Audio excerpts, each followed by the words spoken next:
ఇక డీటెయిల్స్ చూస్తే మత్స్యబొల్లారం division Banjara colony నివాసుల విజ్ఞప్తి మేరకు మాజీ కార్పొరేటర్ రాజ్ జితేంద్రనాథ్ సోమవారం కాలనీలో పాదయాత్ర నిర్వహించారు.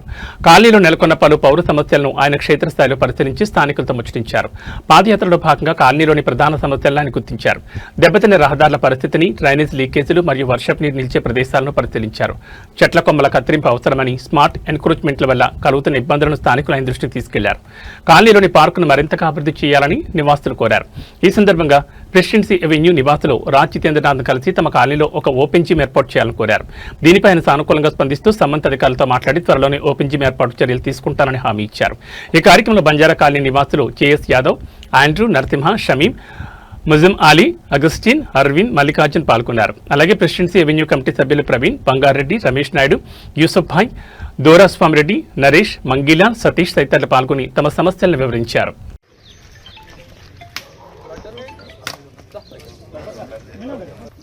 మహిళలు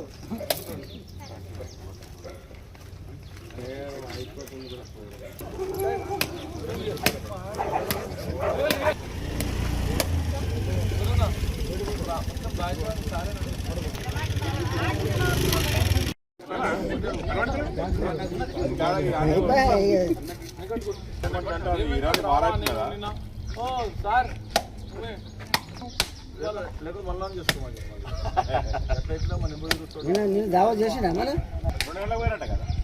ఎప్పుడో పోయినా మీకు ఎందుకు 3 గంటలకు పోయినా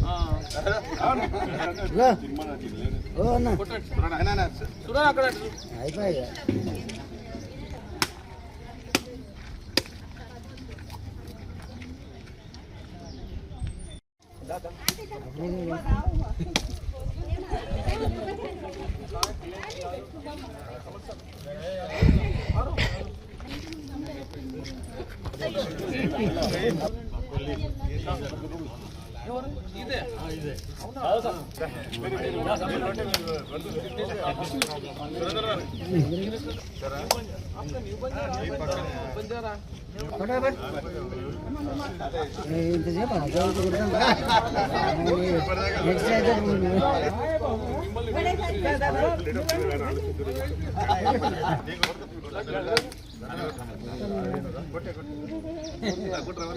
ఇదే कोशिश कर रहे हैं। जितेंद्र नाथ सर की वजह से हम लोग आज रोड पाए। सबको बहुत बहुत शुक्रिया अपने तरफ से।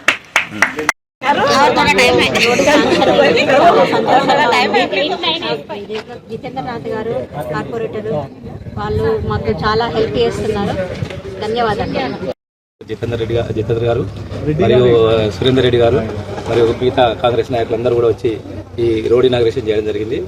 గతం నుండి మొదటి నుంచి కాలనీ ఏర్పాటు చేసిన నుండి కూడా మాకు వెన్నంటి ఉండి మైనంపల్లి హనుమంతరావు గారి సహకారంతో మరియు జితేంద్ర గారి సహకారంతో, సురేందర్ అన్న సహకారంతో, అందరి నాయకుల సహకారంతో మా కాలనీ దినదినం అభివృద్ధి చెందుతుంది. దానికి తగ్గట్టుగానే వాళ్ళు మేము ఎప్పుడు అడిగినా కూడా కాదనకుండా మాకు రోడ్లు కానీ లేకపోతే పార్కు శాంక్షన్ చేయడం కానీ ప్రతి ఒక్కటి కూడా మాకు కనీస సౌకర్యాలు ఏవైతున్నాయో అవన్నీ కూడా మాకు కల్పిస్తున్నారు. ఈ సందర్భంగా వారందరికీ పేరు పేరున ప్రత్యేక ధన్యవాదాలు తెలుపుకుంటున్నాం.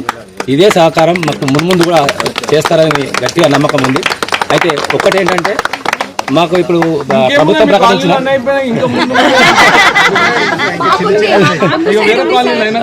ముందు కూడా ఇదే సహకారం కొనసాగిస్తారని. ఇంకొకటి ప్రభుత్వం ప్రకటించిన ఒక 99 రోజుల ప్రణాళిక ఉంది కదా, ఆ 99 రోజుల ప్రణాళికలో ముఖ్యమంత్రి రేవంత్ రెడ్డి గారు ప్రకటించిన విధంగా మా జితేంద్రనాథ్ గారికి విన్నవించేది ఏంటంటే ఏదైనా ఒక కార్యక్రమం మా కాలనీలో పెట్టేస్తే దాన్ని మనం విజయవంతం చేయడానికి సిద్ధంగా ఉన్నాం. అది స్వచ్ఛ భారత్ కానీ లేకపోతే ఇంకేదైనా కార్యక్రమాన్ని అంటే గవర్నమెంట్ ప్రకటించిన విధంగా ఈ 99 రోజుల ప్రణాళికను ఒక కార్యక్రమాన్ని మాకు అప్పచెప్తే మిమ్మల్ని ఇన్వైట్ చేసి ఒక మంచి విజయవంతం చేద్దామని కోరుకుంటున్నాం. ఆ అవకాశం మాకు ఇవ్వాలని కోరుతున్నాం. Thank you.